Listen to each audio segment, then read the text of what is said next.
যে আনিল প্রেমাধান করুণা প্রচুর যে আনিল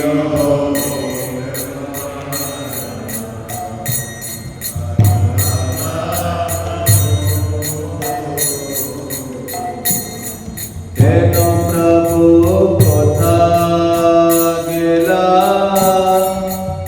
আচার্য ঠাকুর হেন প্রভু কোথা গেলা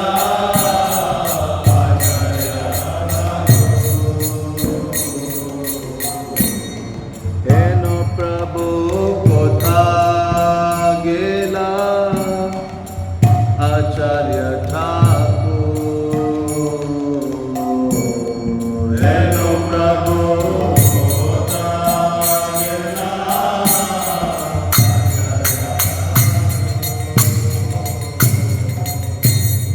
কাহা মোরা স্বরূপ রূপা কাহা সনাতন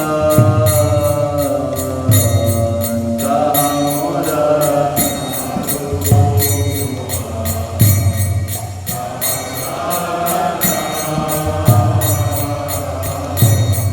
कहा दस रघुनाथ पतित पावन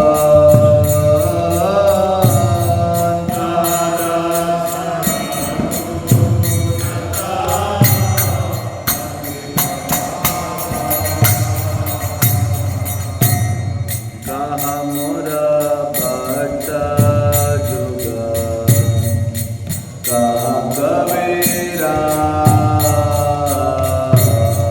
कहा मोरा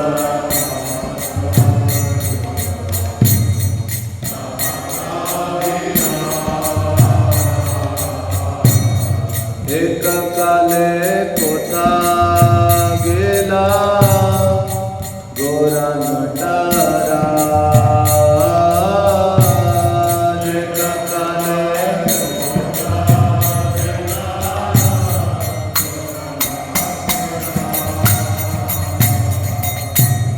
पाषाणे कोटिब माथा आनले पाशिब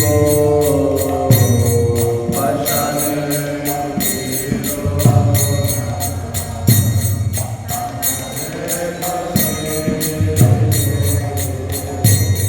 गौरंग गुणेरा निधि कोथा बिले पाबो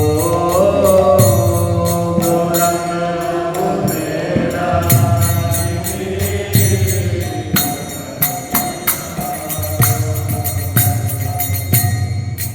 सब संगीरा संगे जे कैलो बेला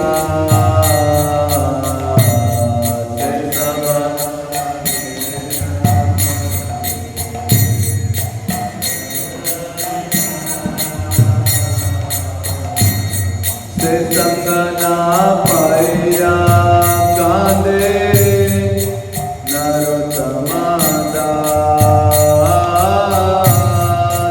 संगना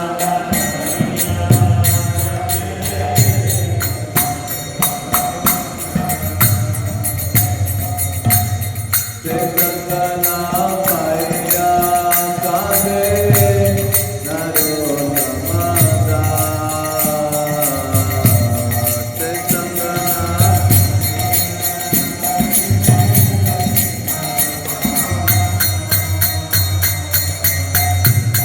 जय वैष्णव ठाकुर वैष्णव ठाकुर वैष्णव ठाकुर जय वैष्णव ठाकुर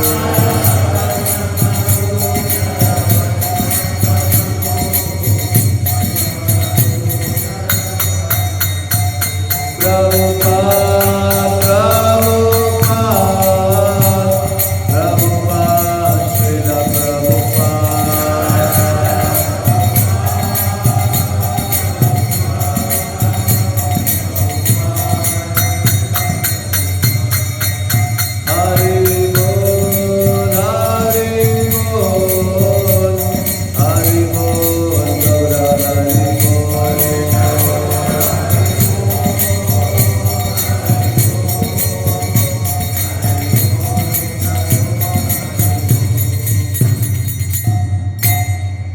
जय ओम विष्णुपाद परमहंस परिव्राजकाचार्य अष्टोत्तर शतश्री Srimad divine grace A C Bhaktivedanta Swami Srila Prabhupada की ISKCON BBT founder acharya Srila Prabhupada की जय ओम विष्णुपाद परमहंस परिव्राजकाचार्य अष्टोत्तर शतश्री श्रीमद् भक्ति सिद्धांत सरस्वती महाराज की रामाचार्य हरिदास ठाकुर की अनंत कोटि वैष्णव वृंद की श्री श्री राधा बाकी बिहारी की श्री श्री सीताराम लक्ष्मण हनुमान की श्री श्री गौरनिताय की श्रील भक्तिविनोद ठाकुर तिरुभाव तिथि महामहोत्सव की श्रील गदाधर पंडित तिरुभाव तिथि महामहोत्सव की समवेत गौर भक्त वृंद की निताय गौर प्रेमानंदे। ओम नमो भगवते वासुदेवाय। ओम नमो भगवते वासुदेवाय। ओम नमो भगवते वासुदेवाय। ओम ज्ञानतिमिरान्धस्य ज्ञानाञ्जनशलाकया चक्षुरुन्मिलितं येन तस्मै श्रीगुरवे नमः। श्रीचैतन्यमनोभीष्टं स्थापितं येन भूतले स्वयं रूपा कदा मह्यं ददाति स्वपदान्तिकं। हे कृष्णा करुणा सिन्धु दीनबन्धु जगत्पते गोपेश गोपिकान्त राधाकान्त नमस्तुते। तप्त कांचन गौरांगी राधे वृंदावनेश्वरी वृषभानुसुते देवी प्रणमामि हरिप्रिये। वाञ्छाकल्पतरुभ्यश्च कृपा सिन्धुभ्येव च पतितानां पावनेभ्यो वैष्णवेभ्यो नमो नमः। जय श्री कृष्ण चैतन्य प्रभु नित्यानंद श्री अद्वैत गदाधर श्रीवासदि गौरभक्तवृंद। हरे कृष्णा कृष्णा कृष्णा हरे हरे हरे राम राम राम हरे हरे। हरे कृष्णा।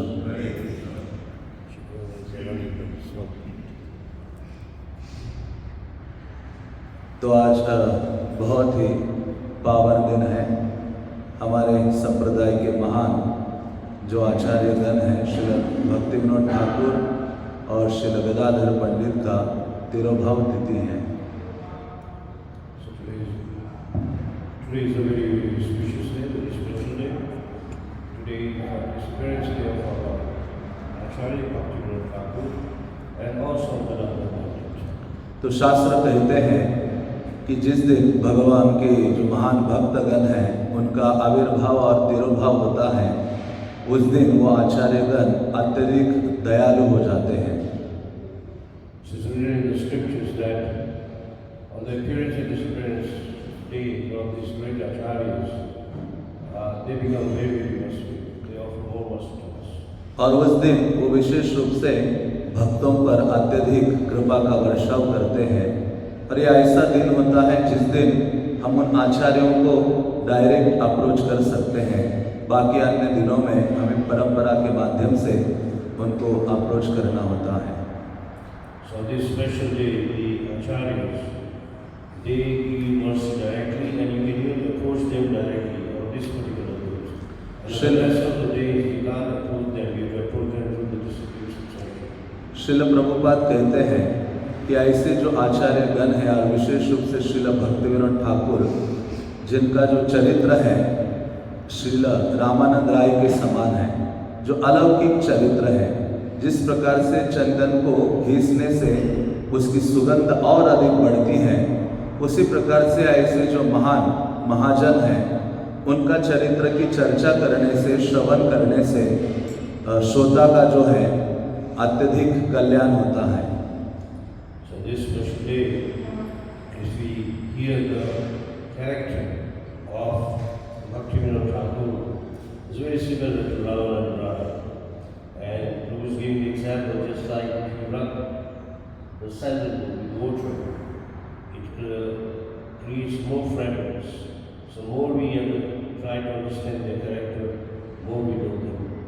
इसलिए पद्म पुराण कहता है कि भगवान के जो महान भक्त हैं उनका चरित्र या उनके आचरण व्यवहार आदि को समझना अत्यधिक कठिन है। So the Padma Purana is written that it is not very easy to understand their character.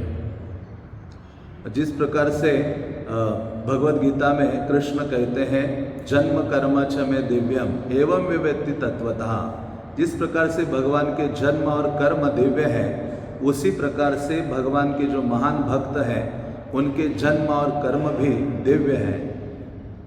जैसे Krishna says in Bhagavad Gita, Janma Karma Cha Me Divyam, that verse, that his birth, that means his appearance and his activities are all divine.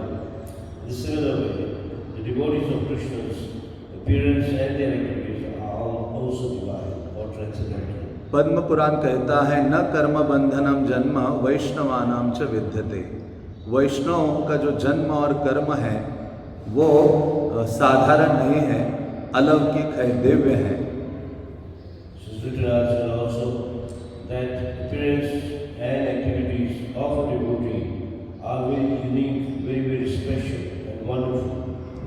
न कर्म बंधनम जन्म, उनका जो जन्म है कर्म बंधन के कारण नहीं है। साधारण जो जीव है वो अपने कर्मों के प्रभाव के कारण, कर्म बंधन के कारण अलग अलग योनि में जन्म लेते हैं और अपना कार्य करते हैं। Their appearance and their coming is not like other ordinary living entities. Other living entities have to take birth as per their karma, but the devotees, especially devotees like this, their appearance is very unique, transcendental. Krishnadas कविराज कहते हैं jar चित्ते कृष्ण प्रेम करय उदय, तार वाक्य क्रिया मुद्रा विज्ञ ना बुझाए। तो चैतन्य चरितामृत में कृष्णदास कविराज लिखते हैं कि जिस व्यक्ति के हृदय में कृष्ण का प्रेम उदित हो गया है, उनके जो कार्यकलाप है, उनके वाणी है, चरित्र है, अत्यधिक विद्वान व्यक्ति भी समझ नहीं पाता। That we cannot understand the activities and whatever they do, because even great learned people cannot understand the activities and often even their sayings, because they are very deep and special. इसी कारण से भक्तिविनोद ठाकुर अपने गीत में लिखते हैं वैष्णव चरित्र सर्वदा पवित्र, जय निंदे हिंसा करी, भक्ति विनोद ना संभाषे तारे, थाके सदा मौन धरी। तो भक्तिविनोद ठाकुर कहते हैं कि वैष्णव का चरित्र अत्यधिक पावन है, वैष्णव चरित्र बड़ा ही पवित्र, वैष्णव का चरित्र बहुत पावनदायी है। जो भी व्यक्ति उनके संपर्क में आता है, उस महान आचार्य के या उनके चरित्र का श्रवण करता है, वो तुरंत शुद्ध हो जाता है। So the character and activities of the Vaishnava are very pure, and whoever comes to associate with them or comes closer to them, even they become so purified. इसी कारण से भक्तिविनोद ठाकुर कहते हैं जय निंदा हिंसा करे। भक्त जो वैष्णव की निंदा आदि में लगा होता है, भक्ति विनोद ना संभाषे तारे, भक्तिविनोद ठाकुर कहते हैं मैं ऐसे व्यक्ति से बात नहीं करूंगा जो वैष्णव की निंदा आदि करने में लगा होता है, और मैं सदैव मौन धारण करके वैष्णव के गुणों का चिंतन करते रहूंगा। So Bhaktivinoda Thakur says that those who blaspheme devotees like this, I stay away from them, because it's better to keep quiet and think about their good sides or their good character, and not stay away from people who gossip or blaspheme the devotees. इसलिए वैष्णव का चरित्र श्रवण करने से उनके जो दिव्य गुण हैं हमारे हृदय में प्रकाशित होने लगते हैं। आचार्यगण कहते हैं विशेष रूप से गुरु और गौरांग की सेवा के लिए जो दृढ़ता है, डिटर्मिनेशन है, वो हमारे अंदर विकसित होता है जब हम निरंतर वैष्णव के गुणों का या उनके चरित्र का श्रवण करते हैं। Upon hearing the quality and the character of a devotee like that, we become purified. Not only that, our determination in devotional service increases manifold. Srila Prabhupada ji अपने एक प्रवचन में श्रील भक्तिविनोद ठाकुर का गुणगान करते हुए कहते हैं कि भक्तिविनोद ठाकुर का चरित्र या जो जीवन है वो साधारण नहीं है, कई सारे चढ़ उतार, कष्ट आदि से भरा हुआ था, लेकिन उनकी एक विशेषता थी कि वो सदैव कृष्ण की सेवा में बिल्कुल दृढ़ता के साथ लगे रहे। इसलिए श्रील प्रभुपाद कहते हैं कि भक्ति विनोद ठाकुर का एक विशेष योगदान है कि उन्होंने 100 से अधिक ग्रंथ लिखे, बल्कि वो एक गृहस्थ आश्रम में थे, मैजिस्ट्रेट थे, लेकिन उन्होंने 100 से अधिक ग्रंथ प्रदान किए और उनके 2 विशेष गुण हैं जिनके कारण वो ये कार्य उनके लिए संभव हो सका। So, Bhaktivinoda Thakur, though he lived a very challenging life, very busy life. He was a householder and even a magistrate, yet he was completely engrossed in his consciousness. And he gave 2 scriptures. And this is the greatest, contribution from him to us. He wrote more than 100 books. Sorry, he wrote more than 100 books. Srila Prabhupada कहते हैं कि उनके जो 2 विशेष गुण हैं, जो हमारे लिए सबसे महत्वपूर्ण है, जिसके कारण वो इतना सारा कार्य अपने जीवन काल में कर पाए। And there are 2 specific qualities. If you hear and understand them, and if you try to put it in your own life and practice them, it will bring a big change in your life. Prabhupada ने कहा, यदि व्यक्ति इन 2 गुणों को विकसित करता है अपने जीवन में, तो वो महान आचार्य के समान अद्भुत कार्य करने की क्षमता उस व्यक्ति के अंदर आती है। Prabhupada says that if you are able to accept these 2 qualities, or if you practice these qualities, then even in you become competent to act as an acharya. Prabhupada ने कहा वो है सिंसियरिटी और determination. These 2 qualities is sincerity and determination. इन 2 गुणों को श्रील भक्ति विनोद ठाकुर के चरित्र में सरलता से हम देख सकते हैं। So these 2 qualities are very much seen in the life or in the character of Srila Bhakti Vinod Thakur. तो श्रील भक्ति विनोद ठाकुर वो आचार्य हैं जिन्होंने हमें गौर नाम, गौर धाम और गौर काम दिया है। So it is by his mercy that we are able to engage in the service of Gauranga Mahaprabhu in his गौर का नाम, गौर का his धाम, holiday, अबोध। his activities and his abode. तो ऐसे विशेष आचार्य हैं, श्रील प्रभुपाद कहते हैं कि हमारे आंदोलन के वो पिता हैं। So actually, if you really study his character, his activities, he's like the father of this movement. तो श्रील भक्ति विनोद ठाकुर के प्रणाम मंत्र में वर्णन आता है, गौर शक्ति स्वरूपाय रूपानुग वरायते। गौरांग महाप्रभु की जो शक्ति है उसको भक्ति विनोद ठाकुर ने प्रस्तुत किया है अपने आचरण और व्यवहार में। So in his pranam mantra, if you hear, is a mention that he is endowed with the energy or the potency of Shri Chaitanya Mahaprabhu. क्योंकि जब चैतन्य महाप्रभु प्रकट हुए और उसके पश्चात पूरे भारत भर में उन्होंने प्रचार किया, चैतन्य महाप्रभु, नित्यानंद प्रभु, अद्वैत आदि अप्रकट होने के बाद ये चैतन्य महाप्रभु की जो शिक्षा है वो लुप्त प्राय हो गई थी। और उसके बाद फिर ये 3 आचार्य उत्पन्न होते हैं, नरोत्तम दास ठाकुर और श्यामानंद प्रभु, श्रीनिवास आचार्य, और उनके बाद फिर से ये शिक्षाएं और दूषित होती हैं। उसके बाद महान आचार्यों का प्राकट्य होता है, बलदेव विद्याभूषण, विश्वनाथ चक्रवर्ती ठाकुर, और उनके पश्चात भी संप्रदाय को फिर से स्थिर करने के लिए श्रील भक्ति विनोद ठाकुर अवतरित होते हैं। So after this prayer, Shri Chaitanya Mahaprabhu, after Shri Chaitanya Mahaprabhu's disappearance, it's like everything, all the knowledge in his teaching like got disappeared. And then later on, as the time went on, then the 3 great acharyas came, Narottam Das Thakur, Shivas Acharya, Shyamanand, and Srinivas. So they carried on and they preached Chaitanya Mahaprabhu's teachings all over India. And then after them came Bhakti Vinod Thakur. तो चैतन्य महाप्रभु की जो शिक्षा है भक्तिविनोद ठाकुर प्रकट हुए थे 352 साल के बाद चैतन्य महाप्रभु प्रकट होने के 352 years later. So Bhaktivinoda Thakur appeared 352 years after the disappearance of Sri Chaitanya Mahaprabhu. और जब चैतन्य महाप्रभु के इतने लंबे समय के बाद भक्तिविनोद ठाकुर प्रकट हुए तो चैतन्य महाप्रभु की जो विशुद्ध शिक्षा है वो सारी एक प्रकार से लुप्त प्राय हो गई थी। और जब भक्तिविनोद ठाकुर चाह रहे थे कि चैतन्य महाप्रभु की जो विशुद्ध शिक्षा है उसको मुझे स्थापित करना है और उसको प्रचारित करना है। So after the disappearance of Sri Chaitanya Mahaprabhu, after all those years, the teachings had almost disappeared or already been forgotten. So Bhaktivinoda Thakur's aim of life, he set a goal that he will bring about these teachings once again. तो ऐसे भक्तिविनोद ठाकुर का प्राकट्य 2 सितंबर 1838 में हुआ था।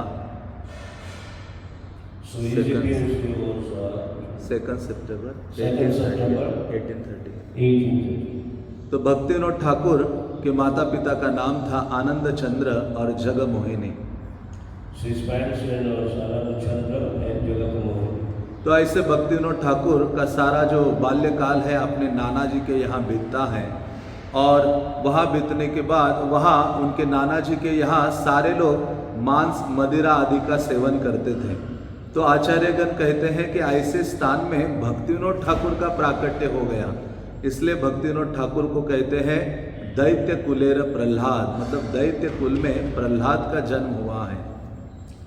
So his childhood practically was spent in his maternal grandfather's house, and in those places there was drinking, meat eating, and all those such activities. That's why scriptures is written that Bhaktivinoda Thakur can be compared to like Prahlad Maharaj. Like Prahlad Maharaj was born in a devout family. तो ऐसे भक्तिविनोद ठाकुर की आयु जब 11 साल की थी तो उनके पिता का देहांत हो जाता है और उसके पश्चात बहुत कष्टप्रद जो जीवन है उनका व्यतीत होता है। Bhaktivinoda Thakur's father passed away when he was only 10 years old, and he had to live a very, very difficult life. और ऐसे भक्तिविनोद ठाकुर का जो विवाह है 12 साल की आयु में होता है। And when he reached the age of 12, that's the time he got married. तो भक्तिविनोद ठाकुर बाल्यकाल से ही भगवान के प्रति अत्यधिक आसक्त थे। जब वो 2 साल के थे तो उन्होंने भगवान का गुणगान करते हुए एक कविता लिखी थी। So he was very much attracted to Krishna, was very much cautious. Even at the age of 2, he wrote a poetry about Krishna. तो ऐसे भक्तिविनोद ठाकुर 6 साल के थे तो उस समय वो महाभारत और रामायण में अति दक्ष थे। उनके नाना जी के यहाँ जो सिक्योरिटी गार्ड्स होते थे उनके पास जाकर अपने 6 साल की आयु में भक्तिविनोद ठाकुर उनको रामायण और महाभारत की कथाएं सुनाया करते थे। He was very much interested in Mahabharata and Ramayana. So sometimes he would go to the guards and speak about Mahabharata and Ramayana. और बाल्यकाल में जब वो अंधेरे में से गुजरते थे तो उनको बहुत भय लगता था। तो एक बार अपने ग्रैंड मदर से वो पूछते हैं कि मुझे बहुत डर लगता है, मुझे क्या करना चाहिए। तो उनकी माता जी कहती हैं आपको राम राम कहते हुए सदैव जाना चाहिए। तो उसके पश्चात भगवान राम के नाम के प्रति उनका बहुत तीव्र आकर्षण जागृत होता है। So in his younger childhood, when he was afraid of darkness, when he would pass in the darkness, he would be fearful. So he asked his grandmother about the situation, and he was advised that when you pass through darkness, you should always chant the holy name of Lord Rama. So in this way, he became attracted to chanting the holy name of Lord Rama. तो ऐसे भक्तिविनोद ठाकुर के जो नाना जी थे भगवान के एक महान भक्त थे। जब भक्तिविनोद ठाकुर उनसे मिलने के लिए गए तो भक्तिविनोद ठाकुर को जब देखा ये युवक थे और उन्होंने कहा आगे चलकर तुम महान भक्त बनोगे। So once he was taken, his grandfather came to some saint and he said that this boy in future, or you in future will become a great devotee. तो ऐसे भक्ति विनोद ठाकुर को वो आशीर्वाद प्रदान करते हैं और भक्ति विनोद ठाकुर के सामने ही उनके जो ग्रैंडफादर हैं अपना शरीर छोड़ देते हैं। So after giving these blessings, the grandfather passed away, gave his body. तो भक्ति विनोद ठाकुर आगे चलकर मैजिस्ट्रेट बनते हैं, क्योंकि भारत में जब ब्रिटिश का राज था उस समय किसी भारतीय को जो सर्वोच्च उपाधि दी जाती थी तो वो मैजिस्ट्रेट की उपाधि थी। So in those days it was a British rule, and Bhakti Vinod Thakur later became a magistrate. Now to become a magistrate in those times was considered to be very, very high. तो उस समय वो अपनी सेवा कर रहे थे magistrate के रूप में। जगन्नाथपुरी में जब उनकी ट्रांसफ़र होती है वो जगन्नाथपुरी में रहने लगते हैं और जगन्नाथ मंदिर की सारी जो देखभाल है वो श्रील भक्ति विनोद ठाकुर किया करते थे।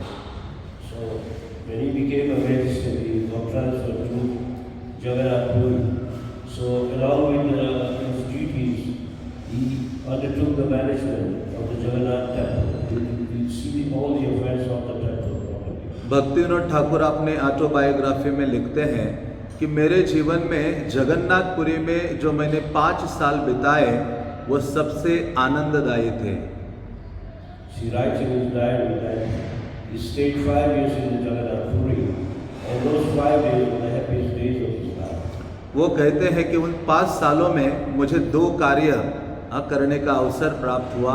एक था महान महान वैष्णवों का संग मैंने किया, उनसे भगवत चर्चा का श्रवण किया, और दूसरा कई सारे वैष्णव ग्रंथों का मैंने अध्ययन किया। So he says in that 5 years stay, he did 2 things. One was he got association of many, many great Vaishnava devotees. Another thing was he got time to study many, many scriptures. तो ऐसे भक्ति विनोद ठाकुर, क्योंकि उस समय भगवान जगन्नाथ के मंदिर में उचित ढंग से सेवा नहीं हो रही थी, कुत्ते भी अंदर भ्रमण करते थे मंदिर के अंदर, और भगवान जगन्नाथ को ठीक से भोग अर्पित नहीं होता था। तो भक्ति विनोद ठाकुर ने बहुत स्ट्रिक्ट, बहुत कड़ाई से ये सारी सेवाएं सुव्यवस्थित की। So in those days, the service of the Jagannath temple was not done very nicely. So he would visit the temple personally and make sure that everything is done with a very high discipline and in a very high, you can say, devotional way. तो ऐसे भक्ति विनोद ठाकुर ने वहाँ देखा कि जगन्नाथ की सेवा में आने वाला जो धन है, वहाँ के जो राजा हैं वो सब अपने कार्य के लिए यूज़ करते थे और अपने घर में ले जाते थे। So the donation which was collected in the temple was enjoyed by the kings, and they used to take the wealth to the king, though it belonged to Lord Jagannath. तो भक्ति विनोद ठाकुर ने राजा को रोक दिया और कहा कि ये धन जगन्नाथ की सेवा के लिए आया है और ये केवल जगन्नाथ की सेवा में ही इसका इस्तेमाल होगा। So Bhakti Vinod Thakur said that the wealth collected or the donation collected here in the temple should be used only for Lord Jagannath service. तो उस समय राजा ने एक यज्ञ किया, उस यज्ञ को कहा गया मारण यज्ञ। 100 से अधिक पंडितों को बुलाया और प्रतिदिन 1 महीने के लिए यज्ञ किया, और ऐसा यज्ञ का उद्देश्य था कि अंतिम जब आहुति दी जाएगी तो भक्ति विनोद ठाकुर की मृत्यु होगी। So at that time they performed a yajna which lasted a month, and the whole meaning of yajna was on the last day, when the last final offering will be done, on that day Bhakti Vinod Thakur will die. जब अंतिम समय, अंतिम जो दिन था, उस दिन जब यज्ञ कंप्लीट हो रहा था तो सारे जो पंडित आदि थे उन्होंने अंतिम आहुति दी और भक्ति विनोद ठाकुर का नाम लेकर उनके मृत्यु की याचना की। तो उसी समय भक्ति विनोद ठाकुर मरे नहीं, बल्कि राजा का जो पुत्र था उसकी मृत्यु हो गई। Now when the priests were performing the yajna and when they offered the last offering, which was planned to give Bhakti Vinod Thakur, so nothing happened to Bhakti Vinod Thakur, but rather the king's son, or the prince, died. और ऐसे भक्ति विनोद ठाकुर जगन्नाथपुरी में जितने दिन 5 साल रहे, प्रतिदिन वहाँ जगन्नाथ मंदिर के अंदर जो लक्ष्मी का देवालय है छोटा, उसमें बैठकर श्रीमद् भागवतम की कथा किया करते थे। So in those 5 years, Bhaktivinoda Thakur would sit near the Lakshmi altar, and there he would recite Srimad Bhagavatam every day. तो एक दिन भगवान जगन्नाथ उनके स्वप्न में आते हैं और भक्ति विनोद ठाकुर को कहते हैं कि मैंने तुम्हें यहाँ केवल इस कार्य के लिए नहीं बुलाया कि तुम अपने मैजिस्ट्रेट का कार्य केवल करते रहो, मैं चाहता हूँ कि तुम चैतन्य महाप्रभु की शिक्षा का प्रचार प्रसार करो। So once when Jagannath appeared in the dream of Bhaktivinoda Thakur and told him, I have brought you here not to engage in service of a magistrate, but I want you to glorify and teach the teachings of Sri Chaitanya Mahaprabhu. तो उस समय दूसरे दिन सुबह उठकर भक्ति विनोद ठाकुर भगवान जगन्नाथ के सामने जाते हैं और उनसे प्रार्थना करते हैं कि मैं इतना प्रचार आदि का जो ये महान कार्य है वो करने के लिए इतना सक्षम नहीं हूँ, आप मुझे आपकी साक्षात शक्ति प्रदान कीजिए या आपकी जो किरण है वो प्रदान कीजिए पुत्र के रूप में। So Bhaktivinoda Thakur said that what you told me to do to teach the teaching of Sri Chaitanya Mahaprabhu, but I know I feel myself not all that competent or confident. So please grant me with the mercy that I get a son who will be able to preach the teachings of Sri Chaitanya Mahaprabhu. और कुछ दिनों के पश्चात या कुछ महीने के पश्चात उनको एक पुत्र प्राप्ति होती है जिनका नाम वो विमला प्रसाद रखते हैं, जो आगे चलकर श्रील भक्ति सिद्धांत सरस्वती ठाकुर हुए। So the due course, he did get a son who was named as Bimala Prasad, who later on became Bhaktisiddhanta Maharaj.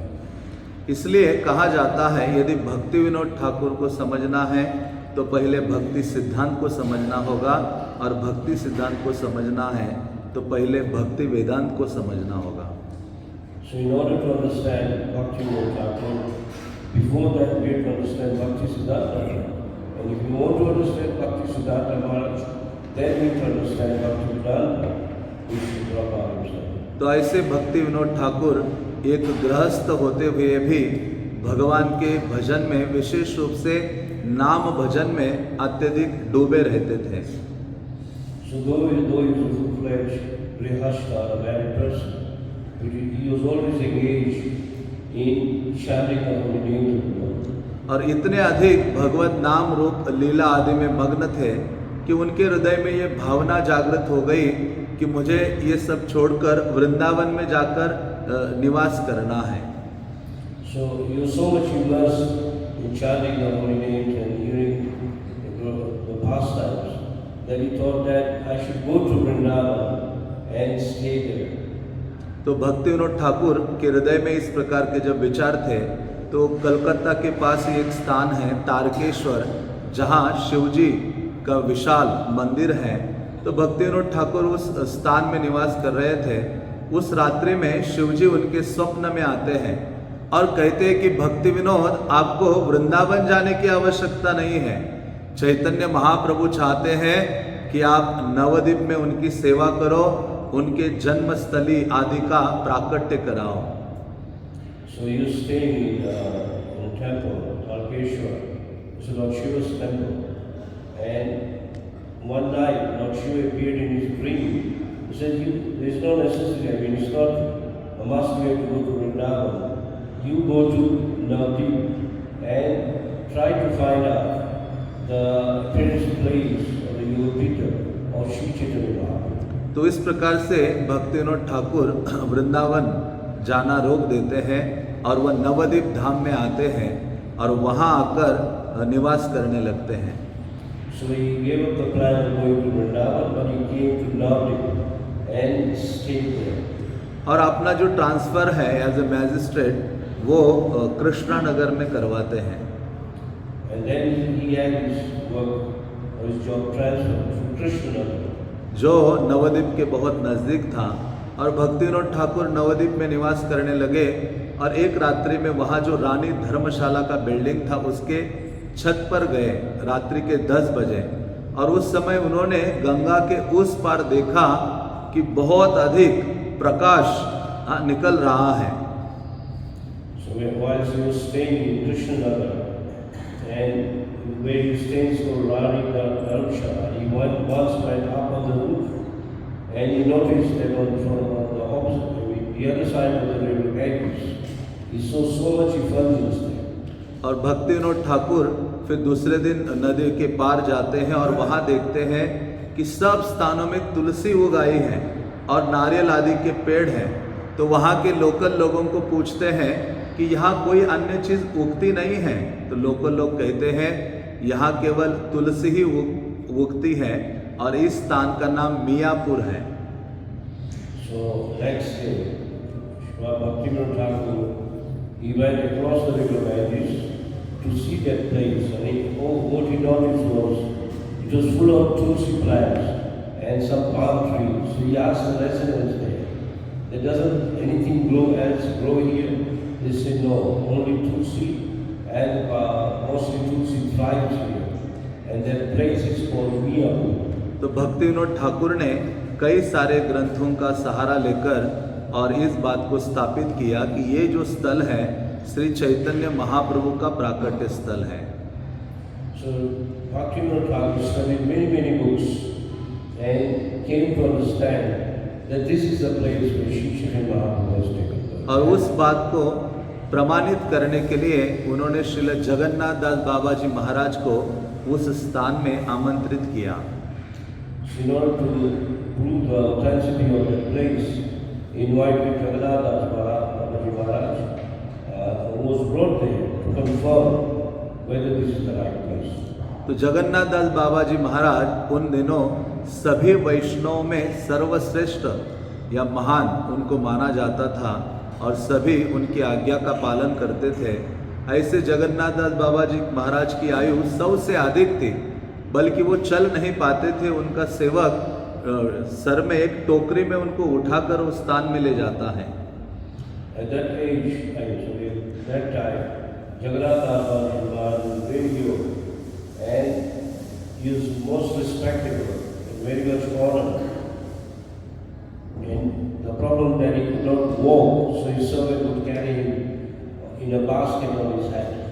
और जैसे ही उस बास्केट को उस स्थान में रखा, जगन्नाथ दास बाबा जी महाराज की आंखों को खोला गया, तो जगन्नाथ दास बाबा जी महाराज वो देखकर ही तुरंत उस बास्केट से बाहर कूद पड़ते हैं और जोर जोर से नृत्य करते हुए कहते हैं कि यही निमाई का जन्म स्थान है। So when this servant reached that particular place, at that time, he jumped out of the basket and started dancing in a lot of ecstasy and confirmed that this is the right place where Nimai was found. इस प्रकार से भक्ति विनोद ठाकुर चैतन्य महाप्रभु की जो लीला स्थली है, प्राकट्य स्थली है, उसकी स्थापना करते हैं। इसलिए आचार्यगण कहते हैं कि भक्ति विनोद ठाकुर ऐसे आचार्य हैं, उन्होंने हमें गौरांग महाप्रभु के नामों का कीर्तन दिया है, गौरांग महाप्रभु का धाम प्रदान किया है और गौरांग महाप्रभु की शिक्षा विशुद्ध रूप में दी है। So the Acharya said that it is Bhakti Vinod Thakur who established the birthplace of Shri Chaitanya Mahaprabhu. Not only that, he also gave us the Harinam Kirtan and also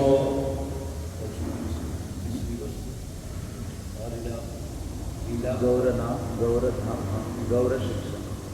So he gave the holy name of Mahaprabhu, Gaurana, then Gaura Shiksha, his teachings and his pastimes. तो ऐसे भक्ति विनोद ठाकुर का जो कार्य है षड गोस्वामियों के समान है। So the activities he did or all that work he did is almost equal to the work of the 6 Goswamis. इसी कारण से भक्ति विनोद ठाकुर को सप्तम गोस्वामी कहा जाता है। So he is also called the 7th Goswami. तो ऐसे भक्ति विनोद ठाकुर श्रील प्रभुपाद कहते हैं कि मूल रूप से इस हमारे आंदोलन की जो स्थापना है भक्ति विनोद ठाकुर ने की है। So Sri Prabhupada says that actually the foundation of our movement was done by Bhaktivinoda Thakur. क्योंकि वो ऐसे आचार्य थे कि उन्होंने 1896 में अंग्रेजी भाषा में चैतन्य महाप्रभु की शिक्षाओं को एक पुस्तक के रूप में प्रकाशित किया और पाश्चात्य जगत में या अमेरिका भेजा। So Bhaktivinoda Thakur in 1865 he wrote the teachings of Lord Chaitanya and sent it out of India to the West. भक्ति विनोद ठाकुर वो आचार्य थे जिन्होंने भविष्यवाणी की थी, जिन्होंने कहा था कि आगे चलकर एक महापुरुष प्रकट होगा और चैतन्य महाप्रभु की शिक्षाओं को लेकर पूरे विश्व में ले जाएगा। So in those days he had already predicted that in future we'll have one great soul who will take this teaching of Chaitanya all around the world. और दूसरी बात उन्होंने कही थी, एक समय आएगा कि जगत के कई देशों के नाम उन्होंने लिखे थे, रशिया है, फ्रांस है, जर्मनी है, अमेरिका है, और वहाँ के सारे लोग आएंगे और नवद्वीप धाम में अपने गले में मृदंग और करताल लेकर जोर जोर से जय सचिनंदन गौर हरि का कीर्तन करेंगे और वहाँ के बंगाली वैष्णवों का आलिंगन करेंगे। It also predicted that in future people will come from the foreign countries like Germany and others, and they will get together with the Bengali devotees and chant the holy name, Shri Jai Jai Shri Gaurachandra, and they will be holding, they will pray Udaga and also Karta. Together they perform this Harita.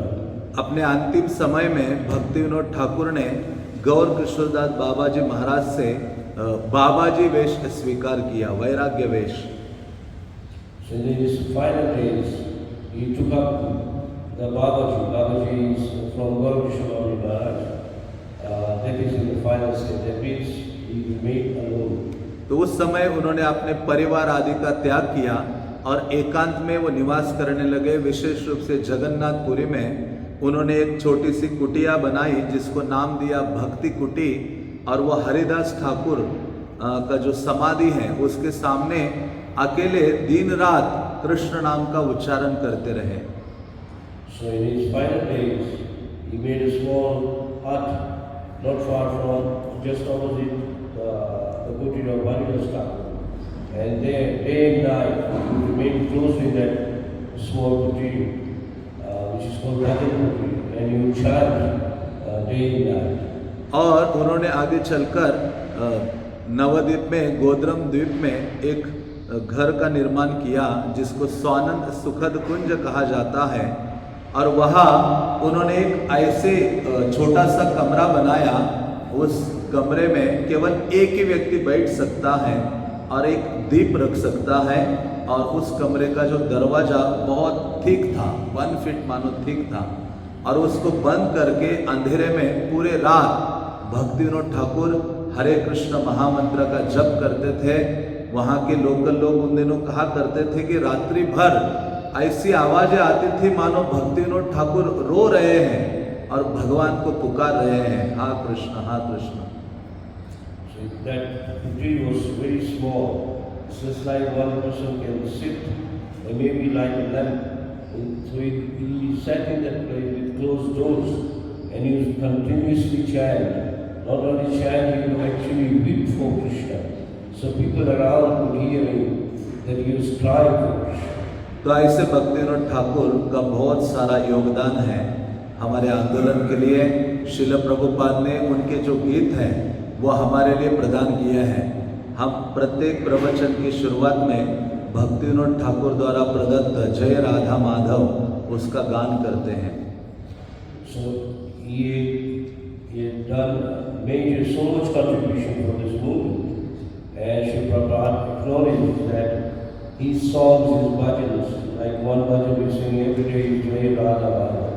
Besides that, many other songs he has contributed to Sri Prabhupada, given to us also. Srila Prabhupada कहा करते थे, जो भी सारे शास्त्रों का निचोड़ है, सिद्धांत है, गीता, भागवत, उपनिषद, वेद आदि, उन सारी शिक्षाओं को बहुत सरलता से गीतों के माध्यम में भक्ति विनोद ठाकुर ने प्रस्तुत किया है और जगत को प्रदान किया है। So if you hear those songs, they contain the whole essence of all the scriptures like Mahabharata, Ramayana, Bhagavatam, and by hearing them, understanding them, we can get a deep knowledge about them. दिन में हम प्रभुपाद के द्वारा, भक्ति विनोद ठाकुर के द्वारा दी गई जो भोग आरती है उसको गान करते हैं। संध्या के समय जो गौर आरती का गान करते हैं वो भी श्रील भक्ति विनोद ठाकुर के द्वारा प्रदत्त या रचित है। So the prayer we recite at the lunchtime, Sharira Vidyaja, is also written by him, and even in the evening, we sing the Gora Aarti, is also contribution from him.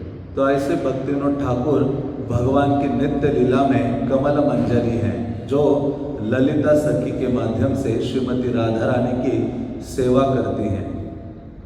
So eternally is one of the associates of Srimati Radharani, Kamal Manjari. Kamala Manjari. तो ऐसे भक्ति विनोद ठाकुर का आज तिरोभाव है और भक्ति विनोद ठाकुर से हमें प्रार्थना करनी चाहिए, याचना करनी चाहिए, ताकि हम चैतन्य महाप्रभु का जो आंदोलन है श्रील प्रभुपाद के द्वारा शुरू किया है उसमें कुछ सेवा करके योगदान प्रदान करें। So today we should pray at the feet of Bhaktivinoda Thakur to give us mercy and strength so that we can further the teaching of Chaitanya Mahaprabhu as given to us by Srila Prabhupada, and do a little service whatever we can and give it out to others. तो आज गदाधर पंडित का भी तिरोभाव है और गदाधर पंडित जो भक्ति विनोद ठाकुर के अति प्रिय थे।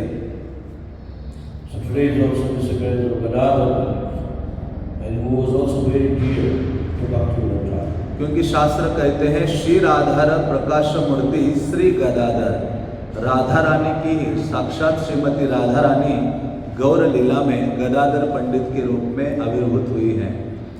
So in the scriptures it is said that Gadadhar Pandit is not different from Radharani. So Gadadhar Pandit is also Radharani. इसलिए भक्ति विनोद ठाकुर के प्रणाम मंत्र में आता है गौर शक्ति स्वरूपाय। हाँ, गौर शक्ति वास्तव में भक्ति विनोद ठाकुर प्राप्त करते हैं। हाँ, और उसके माध्यम से जो रूप गोस्वामी की शिक्षा है उसको इस भूतल पर स्थापित करते हैं।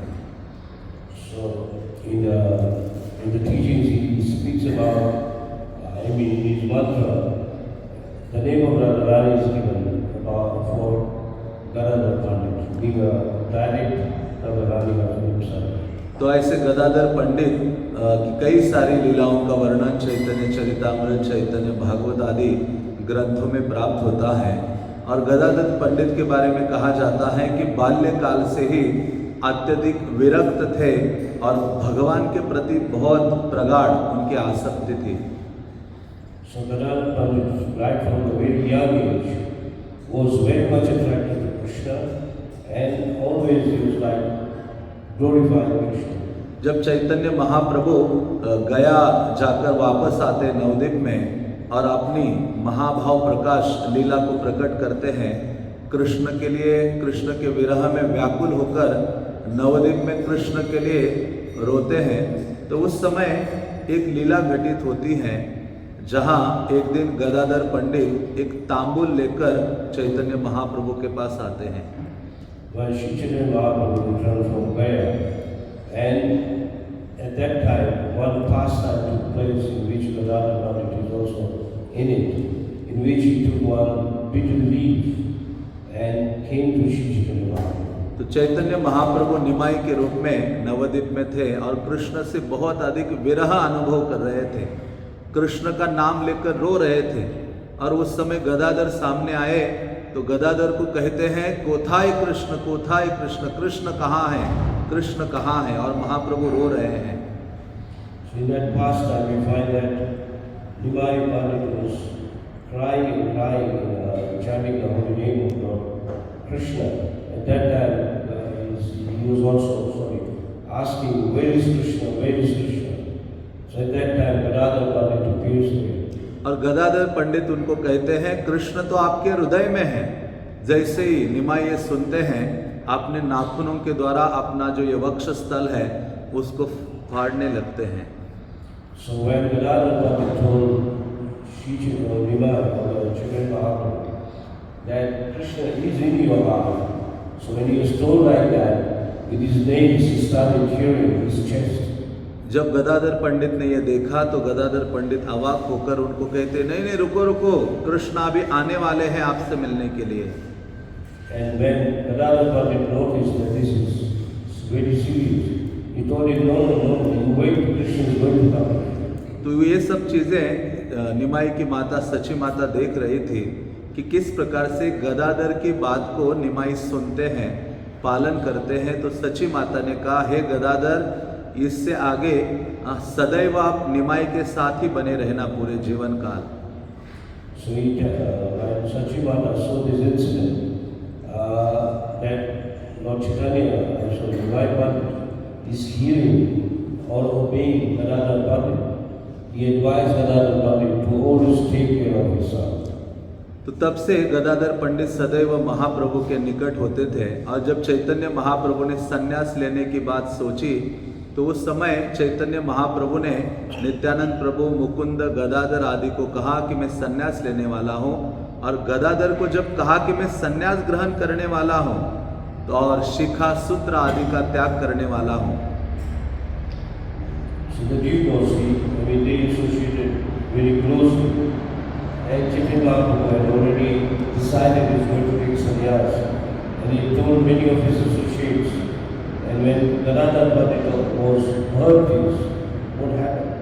तो गदाधर पंडित बहुत दुखी हो जाते हैं और गदाधर पंडित कहते हैं कि आप अपनी माता के हत्यारे बनोगे, क्या कृष्ण प्राप्ति केवल संन्यास लेने से होती है? गदाधर कहते हैं कि कृष्ण की सभी प्रकार की सेवा जो है और सबसे अधिक सेवा एक गृहस्थ व्यक्ति करता है, इसलिए आपको जो करना है करो। लेकिन गदाधर कहते हैं केवल संन्यास से कृष्ण प्राप्ति नहीं है। So Gadadhar Pandit advised Nimai that it's not that by taking sannyas you get to Krishna. There are many activities, and as a grahastha you can serve Krishna in many ways. So why do you want to kill your mother by taking sannyas? तो गदाधर पंडित ने कहा, घर में रहकर भी यदि कृष्ण के प्रति बहुत प्रगढ़ता से भजन करता है व्यक्ति और उनकी सेवा में लगता है दृढ़ता के साथ, तो सरलता से और शीघ्रता से उसे कृष्ण प्रीति प्राप्त होती है। You can get Krishna even in your married life if you practice Krishna consciousness and perform all the activities. You will still attain Krishna. तो इस प्रकार से गदाधर पंडित बाद में महाप्रभु ने संन्यास लिया, वो जगन्नाथपुरी गए। गदाधर पंडित ने भी नवद्वीप छोड़ा और जगन्नाथपुरी पहुंचे। So later on when Sri Chaitanya Mahaprabhu took sannyas, I went to Jagannathpuri. Even Gadadhar Pandit also moved to Jagannathpuri. तो ऐसे गदाधर पंडित वहाँ निवास करने लगे और गदाधर पंडित श्रीमद् भागवतम का वर्णन करते थे, भागवत की कथा सुनाया करते थे। और चैतन्य महाप्रभु प्रतिदिन गदाधर पंडित के निकट जाकर श्रीमद् भागवतम का श्रवण करते थे। So when he resided in Jagannathpuri, Gadadhar Pandit would daily recite Srimad Bhagavatam, and Sri Chaitanya Mahaprabhu would daily come to hear from him. Chaitanya Mahaprabhu प्रतिदिन उनसे भागवत सुनते थे और प्रहलाद महाराज का चरित्र, ध्रुव महाराज का चरित्र 100 और 200 से अधिक बार चैतन्य महाप्रभु ने उनके मुख से श्रवण किया। So he said that he recited Bhagavatam daily, of which the character of Prahlad Maharaj and Dhruva Maharaj was recited many times, at least 200 times he heard it. और एक दिन जब उनके मुख से भागवतम श्रवण कर रहे थे गदाधर पंडित, तो उस समय चैतन्य महाप्रभु भागवत श्रवण करते करते भावावेश में आ गए। और उस समय महाप्रभु मिट्टी में बैठे थे समंदर के बालू में, उस बालू को अपने हाथ से ऐसे खोदने लगे। So one day, as he was hearing, he went, and so Chaitanya Mahaprabhu, as he was hearing, he went into complete ecstasy, and he started digging the ground and started putting the soil everywhere. और महाप्रभु भावावेश में कहने लगे, हमारा प्राणनाथ कोथाय, मेरे प्राणनाथ कहाँ है। और ऐसे कर कर जब वो सैंड को अलग कर रहे थे तो उस समय महाप्रभु ने कहा, गदाधर गदाधर इधर आओ, यदि मुझे कुछ मूल्यवान वस्तु यहाँ प्राप्त हो जाए, क्या आप उसको स्वीकार करोगे? So when he was digging the ground in ecstasy, when he saw Gadadhar, he was like, where is my Prananath, one who's maintaining my life? If I get something from here, would you accept it? Gadadhar ने कहा कि आपको जो भी वहाँ प्राप्त हो जाए उसको मैं अपने मस्तक का आभूषण बनाऊंगा, मतलब आप उसे मैं आदर सम्मान के साथ अपने निकट रखूंगा। So Gadadhar Pandit said, whatever you get, as you dig, whatever you get, and if you give it to me, I'll put it on my head. और उस समय उस मिट्टी को अलग किया गया तो उसमें से कृष्ण के विग्रह प्राप्त होते हैं, ललिता के विग्रह प्राप्त होते हैं, राधा रानी के विग्रह प्राप्त होते हैं। So as Chaitanya Mahaprabhu was digging the soil, he attained at least 3 babies, one of Radha, one of Krishna, one of Lalita, and one of Radharani. तो चैतन्य महाप्रभु उन कृष्ण का नाम गोपीनाथ रखते हैं और उनकी आराधना सेवा करने के लिए गदाधर पंडित को प्रदान करते हैं। So when Chaitanya Mahaprabhu found these 3 babies, he offered them to Gadadhar Pandit, and then advised Gadadhar Pandit to worship them. Gadadhar पंडित प्रेम और सम्मान के साथ विग्रह की आराधना करते थे और वही विग्रह हैं चैतन्य महाप्रभु अपनी जब अंत्य लीला प्रकट करते हैं, इस जगत से जब प्रयाण करते हैं तो उन्हीं गोपीनाथ में विलीन हो जाते हैं। So this Krishna was then named as Gopinath, and in his final days, Shri Chaitanya Mahaprabhu is said to have entered that deity of Gopinath. तो ऐसे जब चैतन्य महाप्रभु अप्रकट हो गए तो गदाधर पंडित बहुत अधिक दुखी और व्याकुल हुए और महाप्रभु के विरह में वो मानो बहुत शीघ्रता से वृद्ध हो गए। So when Shri Chaitanya Mahaprabhu left his body, Gadadhar Pandit was very unhappy, and he quickly became very old. और उस समय जब क्योंकि गोपीनाथ जी खड़े थे, बड़े विग्रह थे, तो उनको माला पहनाना बहुत कष्ट हो रहा था। तो गदाधर पंडित ने सोचा कि कल से मैं किसी और को सेवा में लगाऊंगा, मैं तो गोपीनाथ को माला नहीं पहना पा रहा हूँ, मैं खड़ा नहीं हो पा रहा हूँ। तो ऐसा वो विचार कर ही रहे थे। So because he was old, he could not offer the garland to Gopinath because he had to stand up very high, which was not possible. So he decided from tomorrow, I'll give this service of Gopinath to someone else. लेकिन गोपीनाथ उनसे सेवा लेने के लिए इतने व्याकुल रहते थे कि दूसरे दिन जब गदाधर पंडित गर्भगृह में गए अल्टर में, तो उन्होंने देखा गोपीनाथ जो खड़े थे आज गदाधर पंडित के लिए बैठे हैं पद्मासन में। So next day, as he went in the altar to worship, Gadadhar Pandit noticed that the deity which was standing sat down in a yogic position, in a lotus position, so that to offer the garland would be possible. तो गदाधर पंडित के प्रेम और सेवा के कारण भगवान झुककर बैठ जाते हैं और उनसे सेवा स्वीकार करते हैं। So because of love and devotion of Gadadhar Pandit, he took that position so that he can receive his service. तो ऐसे गदाधर पंडित गोपीनाथ की सेवा करते करते इस जगत से अप्रकट हो जाते हैं। So in this way, the Duke goes, he kept on serving Gopinath and then left his body. तो इस प्रकार से श्रील गदाधर पंडित की जो महिमा है बहुत अधिक विस्तृत शास्त्रों में वर्णित है। आज के दिन हमें विशेष रूप से भक्ति विनोद ठाकुर के बारे में और अधिक पढ़ने का प्रयास करना चाहिए और गदाधर पंडित के बारे में भी पढ़ना और श्रवण करने का प्रयास करना चाहिए। So as we go through the scriptures, we hear so many things about Bhakti Vinod Thakur and Gadadhar Pandit. So we should read or understand the glories of these two stars. और उनसे प्रार्थना करनी चाहिए कि हमें भगवान नाम में हमारी जो रुचि है वो विकसित हो और श्रील प्रभुपाद और गुरु गौरांग की सेवा में जीवन के अंत तक हम लगे रहें।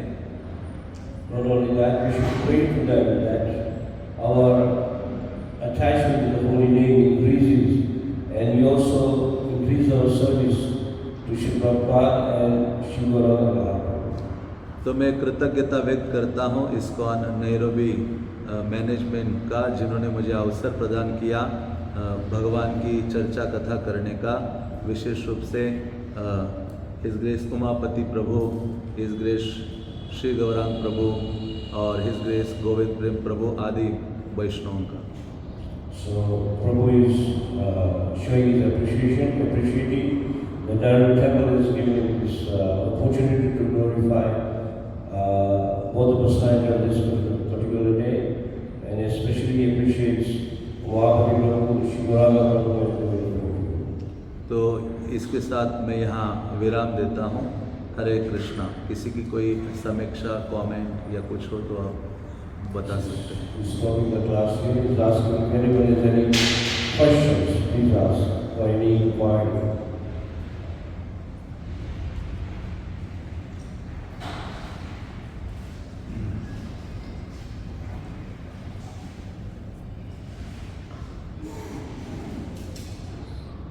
Hare Krishna Prabhuji, I'm going to ask a question and I request if you can please answer in English, because Srila Bhaktivinoda Thakur also sent the book in English to the West, and you have also translated books in English.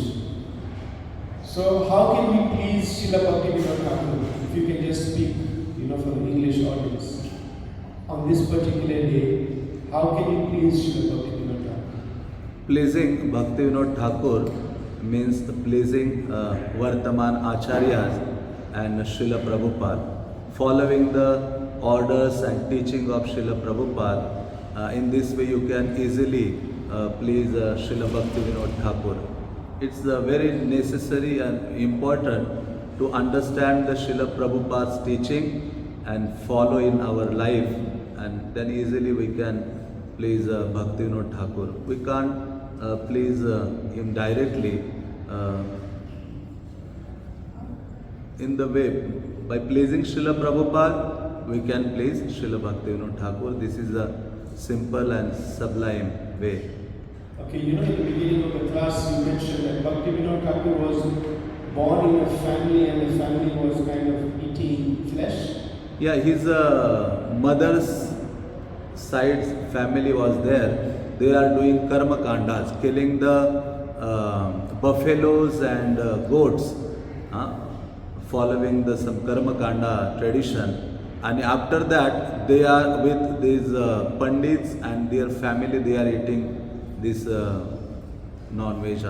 So my question on that point is that sometimes we see some devotees have some, like maybe some shortcomings. So how should they be dealt with?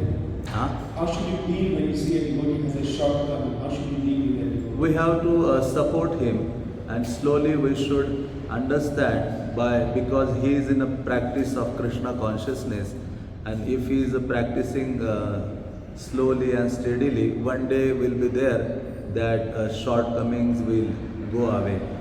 But we have to just support him, encourage him and guide him, not neglect him. This is the way. Sorry.